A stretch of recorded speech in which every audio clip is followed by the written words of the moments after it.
As I was drifting off to sleep the other night, a memory of a Pokemon Christmas special came to me unbidden. I made a note to look into it later, and I've come to realize I had morphed both the Christmas Night and Stantler's Little Helpers episodes together. So I'm going to talk about both and more. These episodes were included on different Pikachu's Winter Vacation releases. Pikachu's Winter Vacation was a Christmas-themed Pokemon VHS that came out compiling winter and Christmas-themed episodes. The first Pikachu's Winter Vacation came out in 1999, containing the Christmas Night and Conga Games stories. Pikachu's Winter Vacation 2000 was aptly released in the year 2000, containing the Winter Games and Stantler's Little Helpers stories. Lastly, the third installment, Pikachu's Winter Vacation 2001, contains Delibird's Dilemma and Snorlax Snowman. Episodes were also compiled together and re-released on a DVD in 2004. To recap, the first Pikachu's Winter Vacation, the first story entitled Christmas Night. Ash, Misty, Brock, and their Mon are staying at Professor Oak's cabin for Christmas. The three kids head out, leaving some of their Pokemon out and unattended. I'll note now that in all of these PWVs, which is my abbreviation for Pikachu's Winter Vacation, the faces of the kids and of the humans are never fully shown. We either see only their bodies, Miss Bellum style, or their faces are blurred or obscured in some fashion.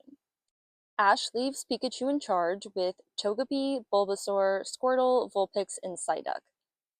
They soak in the beautiful Christmas decor in the cabin and have a grand old time. They adorn party hats, eat yummy treats, and cause a little bit of chaos. These Pokemon-shaped cookies look really good, by the way. I would like to try one. I also think that it's really nice that we get to see Vulpix's personality more demonstrated in this story, as I'm pretty familiar with the Indigo League era episodes, and in my memory, she doesn't really get much screen time beyond her introductory episode, so it's cool to see that. However, if I'm incorrect and there are any Pokemaniacs out there who know more than I do, please feel free to correct me. They all get a little rowdy and knock over the Christmas tree.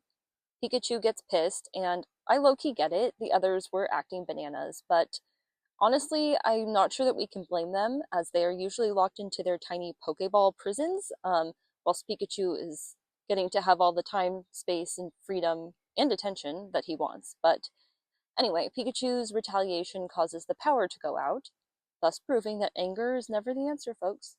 But in the dark, they all find a little light-up tree figurine, and then they all bask in its beautiful glow, enjoying a moment of peace and stillness. They work together to lift the tree back up and redecorate. When the kids return, Pikachu uses his powers to provide electricity for the tree. It's a simple and cute little story. It ends with the first of many full moon adorned Christmas nights, and we see Santa in the sky. Story number 2 is entitled Kanga Games. I might have said Conga earlier, but whatever, it's based off of Kangaskhan. The kids arrive at a different cabin now, amidst a snowy, very Bob Ross painting-esque background. The Pokemon awaken on a sunny morning and race out into the snow. This episode contains the same Pokemon previously featured, with the additions of Geodude and Onix, which makes me happy to see. I love when the Pokemon are out and about and interacting together. Togepi wanders off, and exasperated babysitter Pikachu follows after. They come face to face with a Kangaskhan. Her little baby Kanga emerges from her pouch and joins the other in a snowball fight. I find it actually very cute and heartwarming to see this little blossoming friendship and to see the welcoming nature of the Pokemon. Meowth appears out of nowhere but goes unnoticed as he falls downhill in a giant snowball. Togepi, Pikachu, and the baby Kangaskhan head downhill on a little toboggan. The other Pokemon follow suit, Bulbasaur riding Squirtle downhill, and the others then riding atop Onix's back. I love this little scene and interaction. Eventually, they all end up on top of Onix and are heading helplessly into a lake. The mama Kangaskhan races to the bottom of the hill and has some serious muscle as she is able to stop them. They have some final fun together before the Kangaskhan's depart and say their goodbyes. What a fun day for them all, and I hope that they all get to see each other again. The kids then arrive and they all reunite with their Pokemon, and the Pokemon are very happy to see their loved ones as snow falls to a setting sun. The end credits then play, and it's an original song made for Pikachu's winter vacation. Okay, PWV2. The first story here is called Winter Games. We're in Johto now, and some new friends have joined the party. This begins with a little winter vacation rap, which feels very 2000. Shake your booty, get your toes to tap. Come on, everybody, it's the holiday rap. In yet another snowy cabin, this one now city adjacent, the kids leave their Pokemon unattended yet again. Pikachu is yet again in charge, and we see that Chikorita, Poliwag, and Heracross are now here too. We did unfortunately lose Onyx for this one though, and he won't be returning in any of the other stories in this series either. I remembered while watching this that A, I always liked Chikorita, and B, I remembered how she and Pikachu had this competitive thing for Ash's attention. She's kind of a brat, but I also love her. Also, don't mind me randomly assigning gendered pronouns to the Pokemon. Feel free to correct me if I'm wrong, I'm just kind of doing that intuitively. The Mon are having fun at the cabin when Chikorita accidentally makes Togepi cry. Pikachu chastises her and she runs away. This is probably a very unpopular thing to say, but don't you think Togepi can be kind of annoying sometimes? Like, it's not her fault, but I don't know. Anyway, the others pursue Chikorita and they have fun making beats with some icicles, but Chikorita rudely ruins their fun by breaking the icicles and continues to run away.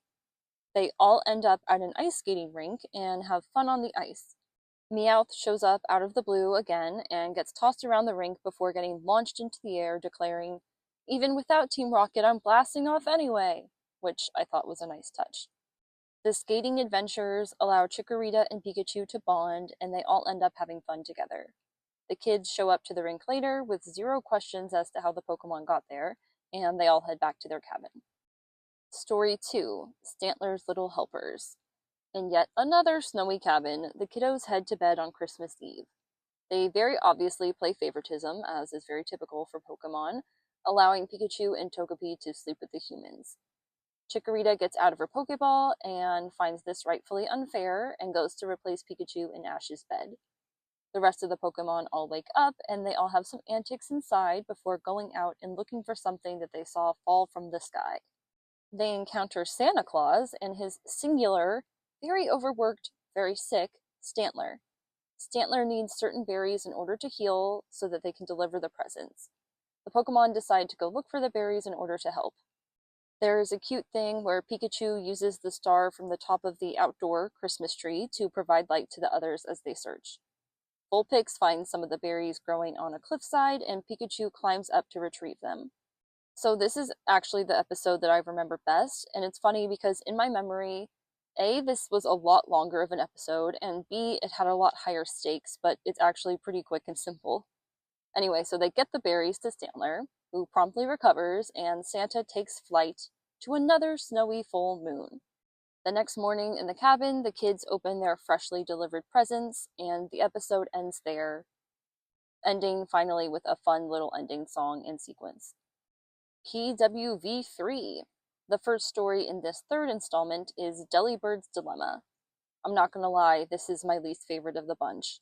It's very annoyingly narrated by Santa, and I don't know why, but it just bothered me so much.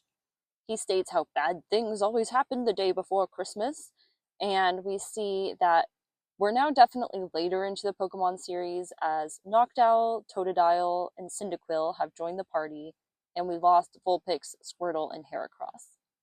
The Mon are playing some games and having fun, but they hit an airborne Delibird, knocking him down onto Meowth and Wobbuffet. This awakens a Skarmory, who quickly blows the Team Rocket Pokemon away. Delibird drops his presents across the area, so the others have to help him retrieve them all. Did any of you ever play that Delibird minigame from Pokemon Stadium 2? My siblings and I would always do minigame tournaments, and that particular minigame always got pretty competitive between us. I actually am the one who still has the Pokemon Stadium games and the N64, so I'm the real winner. The winter vacation theme plays as some of the Pokemon gather up the stray gifts. Ash's rare, shiny Noctowl uses its vision to locate some gifts, which was pretty cool to see. We also meet an Apom who stole one of the gifts that the others then reclaim. Finally, all of the presents are found and given back to Delibird, with the Apom actually changing his ways and assisting them in the end. Santa and his still overworked Stantler appear, grabbing Delibird, and then they all head on their way. Santa over the full moon, and thankfully this story is wrapped. I really just couldn't wait for this one to end. It's not even that bad, I just was so irritated by it. But anyway, now it's over, and our final story is up next, entitled Snorlax Snowman. This one is much better. We open to a snowy waterside where our protagonists are outside of a Pokemon Center. They build a giant Snorlax snowman, and I realized that this might be kind of a Frosty the Snowman parody of sorts. We have a different, far less annoying narrator who speaks as the kids in their Pokemon sleep near a roaring fire. He says, "They say if you believe in Santa, he will come. Well, the same is true for magic. If you believe in magic, you'll find it." Honestly, that stuff about magic is true. A lot of things that people believe to be magic or miraculous or even impossible are totally possible, but they will never actually happen for you unless you believe them to be possible. Our belief systems are everything. But I digress. The Snorlax snowman came to life and beckons the others to join him outside. They head atop a cliff to reach a single apple that Snorlax wants, but they all end up careening off-hill into the seas below. Floating on an iceberg in the water, they witness the Aurora Borealis. They end up in a whirlpool that Snorlax is able to freeze, creating a really cool scene where we get to see all of the Pokemon that live underwater, including some rarer ones like Dratini. There's a nice little song about magic that plays, too. Like, I legitimately like it. Pokemon music actually rarely misses. Eventually, they craft an ice ship to get back, which breaks, but they are saved by some Laprases. There's randomly an entire island of Snorlax snowmen, so they drop their new friend off with them, and then they are returned back to their humans. The next morning, the snowman Snorlax is back to where they made him, inanimate. The end. So, yep, those were all of Pikachu's winter vacations. I think that they were super fun, and obviously I liked some more than others, so I decided to rank them according to my opinion. Okay, so my favorite one was actually the Kanga games. I really liked the baby Kangaskhan and just the welcoming, sweet, positive nature of all of the Pokemon playing together. And I like that we got to see Onyx, as I feel like we rarely get to see him like out just having fun.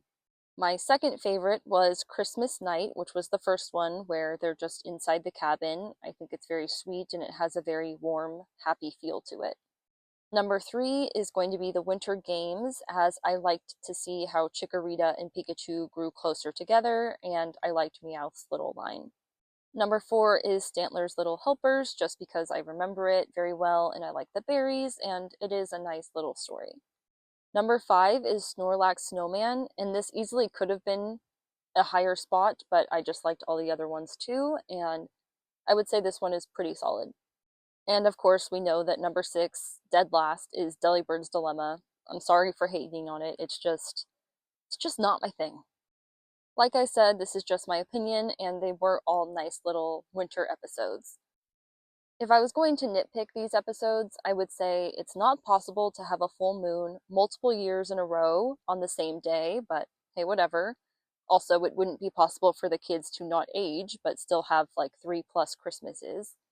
But when I start going into this, I have to quote Mystery Science Theater 3000.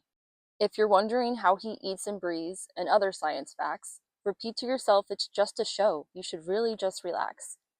So yeah, you just gotta roll with it, and that's the magic of Pokemon. And media. Final notes that I had. I actually haven't watched an episode of Pokemon in a really long time, and man, I forgot how great it can be. The music, dude, the music is so good. And the beautiful colors, the humor, the heart, it's just got some good stuff. I may need to get back into some of that. It also reminds me of how much I love the Pokemon personality and interaction themed episodes. Like that episode after the Pokemon wash ashore after the SS Anne sinks, which literally that SS Anne arc is just so good.